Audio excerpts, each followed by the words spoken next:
Bom, vamos continuar aqui então, pessoal, e vamos fazer a programação agora do movimento do cano, né? Então, a gente criou essa estrutura aqui, né? A gente falou que os dois canos são parentes do pipe, né? São filhos, na verdade. Então, quer dizer, quando a gente move o pipe, os dois vão junto. Aqui no caso, vamos definir uma posição inicial para o cano começar. Aqui eu acho que seria legal colocar uns 5 ou 6, né? Tá, acho que já é legal. Acho que, sei lá, inicialmente era legal começar no 10, né? Ele demorou um pouco para o usuário poder se acostumar com o controle, né? Depois a gente definir ali. Mas vamos colocar uns 5 aqui, 6. 6 tá bom. Então, o que vai acontecer? O cano ele vai se movimentar e quando ele chegar aqui nessa parte, ele volta, só que ele volta numa nova altura, certo?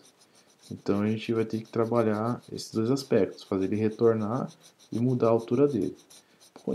Vamos definir aqui que é 6 e quando ele chegar no menos 6 ele volta, né? Bom, vamos pegar para isso aí, criar um script novo, C# script aqui, aí eu vou chamar de pipe, tá? Esse script.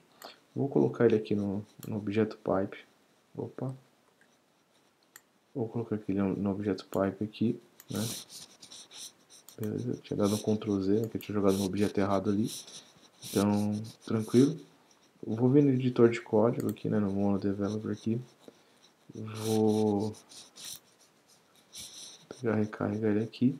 Aí o que eu vou fazer? Vou começar a escrever o código dele, tá?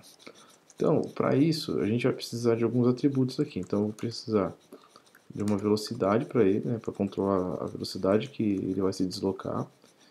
Eu preciso definir o limite, né, que seria a coordenada limite que ele vai voltar, tá? Então vou colocar aqui limite, né, tal.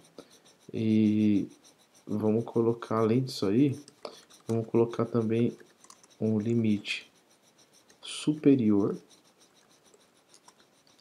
e limite inferior, tá? Então esse limite superior e inferior vai limitar, né, o sorteio da altura que o cano vai ter que se reposicionar, para ele não se reposicionar fora da área do jogo, né? Então, beleza. A gente pode definir aqui alguns outros aqui, né, alguns outros atributos. Vamos chamar isso aqui de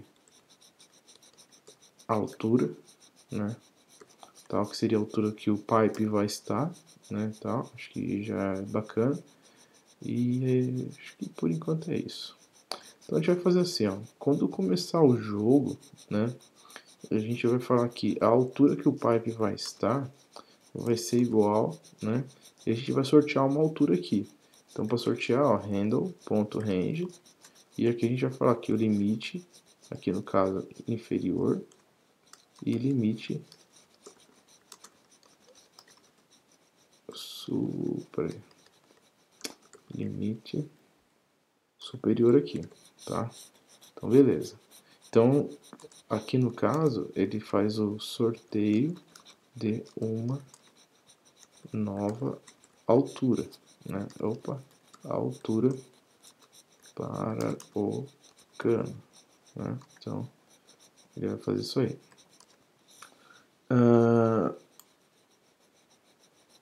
Beleza. Então agora a gente vai chegar aqui no update mesmo, vou criar um método da parte, talvez melhor. Vamos colocar aqui void mover, certo aqui. E não pode esquecer de chamar ele dentro aqui do mover aqui, do update, né? O mover dentro do update, senão ele não funciona, né? Ele não vai rodar, né? Porque o método que fica em loop aqui é o update. Então a gente vai fazer o seguinte, a gente vai mover o cano. Então, movendo o cano. Para mover um objeto, né? Transform, ponto, translate. E aqui a gente dá um vector 2, porque ele está trabalhando com 2D, e aponta a direção do movimento. Então aqui no caso ele está indo da direita e está indo para a esquerda. Então left vezes a velocidade e multiplica aqui por time, delta time. certo? Então a gente vem aqui dar um ponto e vírgula aqui, então ele já está se movendo. Agora o que a gente vai fazer aqui? Aqui no caso, eu vou colocar para ele retornar quando ele alcançar o limite dele, né? Então aqui retorna quando chegou no seu limite, né? Então o que ele vai fazer? Ele vai vir aqui, certo? Para ele retornar o limite, então daria o quê? Um transform, certo? Ponto, transform, ponto, position aqui.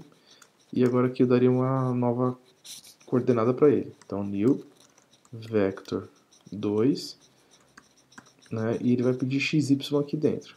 No caso, né, o xy dele aqui, a gente poderia pensar da seguinte maneira, tá? Que ele vem, certo, até aqui, né?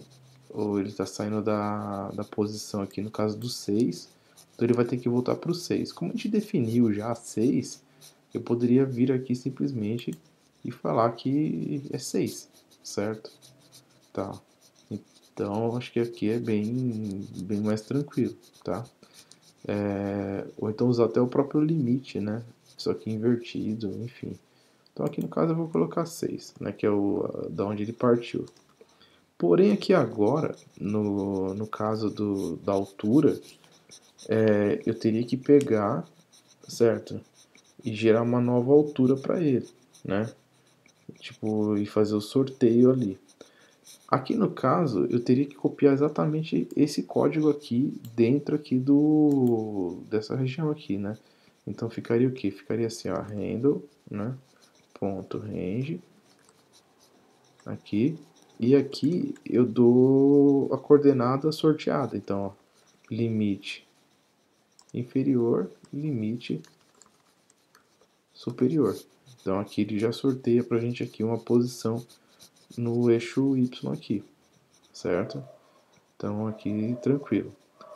Só que, o que acontece? A gente pode fazer um pouquinho diferente, né? A gente, para não precisar ficar, né, gerando essa redundância aqui, né, sem necessidade nenhuma e tal, a gente pode fazer o seguinte, pode eliminar aqui o start, né, que aí é melhor. A gente pode eliminar aqui também essa variável e fica desse jeito. Então ele começa pelo meio, mas no próximo ciclo dele, né, tá ali, ele vai achar aqui a limitação. Porém, a gente pegou e falou que ele tem que reposicionar, mas a gente não falou quando, né? Então, o que a gente pode fazer? A gente pode pegar aqui e fazer um if, certo? E falar que isso aqui que a gente acabou de escrever, ou seja, essa linha aqui, ela vai acontecer aqui dentro do if, certo? Porém, dentro de uma condição. Que condição que é essa, né? A gente vai colocar lá, né? Que quando o transform.position do objeto e x.x, que é o deslocamento aqui, ó, na horizontal, né? Então quer dizer que quando o cano estiver se movimentando assim, ó, em x, quando ele chegar no limite dele aqui, ele volta, né? Então aqui na verdade a gente tem uma variável aqui que controla o limite, então eu falo que quanto for menor ou igual ao limite. Por que menor, né? Porque ele começa do lado direito, que é positivo, e vai para o negativo, né? Tá aqui, então quando ele chegar naquela posição ele retorna. Vamos testar aqui, vamos ver como é que isso aí está funcionando, tá? Então, vindo aqui na Unity, vamos colocar de novo ele lá na posição dele, que seja aqui no 6. A gente tem aqui os atributos agora para poder preencher no painel. Então, a gente fala que a velocidade, aqui, sei lá, vamos testar aqui, vamos colocar 3 ou 2, acho que fica bom. O limite superior e inferior, é legal a gente dar uma verificada. Então, fala assim, ó, ele consegue vir até aqui, assim, ó, no chão aqui o cano. Então a gente pode falar que aqui no caso de y aqui é menos 1, tá? E no caso aqui na altura, a gente pode chamar um pouquinho mais. Então 2,5, tá? Então a gente vai fazer o seguinte, então. A gente vai falar que o nosso limite superior é 2,5, né? Ali, né? Então, quer ver se a gente colocar aqui 2,5, a gente sabe que ele chega mais ou menos aqui o limite do cano aqui, certo? E aqui no caso aqui ele seria menos 1 no inferior. Então, se a gente colocar aqui a -1, a gente ele chega próximo do chão, tá? Então, ele começa no centro e tá bom assim por enquanto. Se a gente der um play aqui agora, ele vai se deslocar, certo? Vai começar a andar ali, ó. Tá andando. Porém, a gente definiu o limite como 0, né? Aí que eu vou desligar aqui pra gente poder ver. Então, percebe quando ele vai ali, ó. Ele anda, chega no 0 ele volta, ó. Certo? Só que a gente não quer isso, né? A gente quer que ele faça até o -6, né? Ali. Então quer dizer que agora ele vai andar e vai até o -6 ali, ó, e retorna. Aí no caso, cada vez que ele retorna, ele sorteia uma nova altura. Acho que tá um pouco rápido demais. Eu vou diminuir aqui um pouco. Então, eu vou dar um play. Agora acho que tá na velocidade melhor, ó, 2. Ele empurra, né, o Flappy Bird porque eles interagem fisicamente ali, né? Então, assim, nesse passo a gente veio, né, e construiu o script aqui para poder fazer o que? A movimentação, né, aqui do pipe e fazer o que? A limitação dele e reposicionar ele e fazer com que, né, ele gere aqui uma altura aleatória no eixo Y, certo? Então, tá aqui o nosso código, né? Percebe que a gente nossos scripts aqui são scripts com poucas linhas aqui, não é nada muito complexo, mas é interessante para poder rever algumas coisas que a gente já viu e perceber que assim, a gente não precisa, né, tipo, fazer também assim uma programação muito extensa e coisas muito elaboradas para poder ter um jogo, né, tipo funcional ali. Até porque vocês estão iniciando agora, vocês são estudantes. O mais importante é que vocês peguem jogos mesmo com pequeno escopo e consigam desenvolver esses jogos do começo ao fim, né? E cada jogo que você vai desenvolvendo, você vai ganhando mais habilidade, né? Você vai ganhando mais experiência para que você no futuro encare um projeto bem maior, tá ok?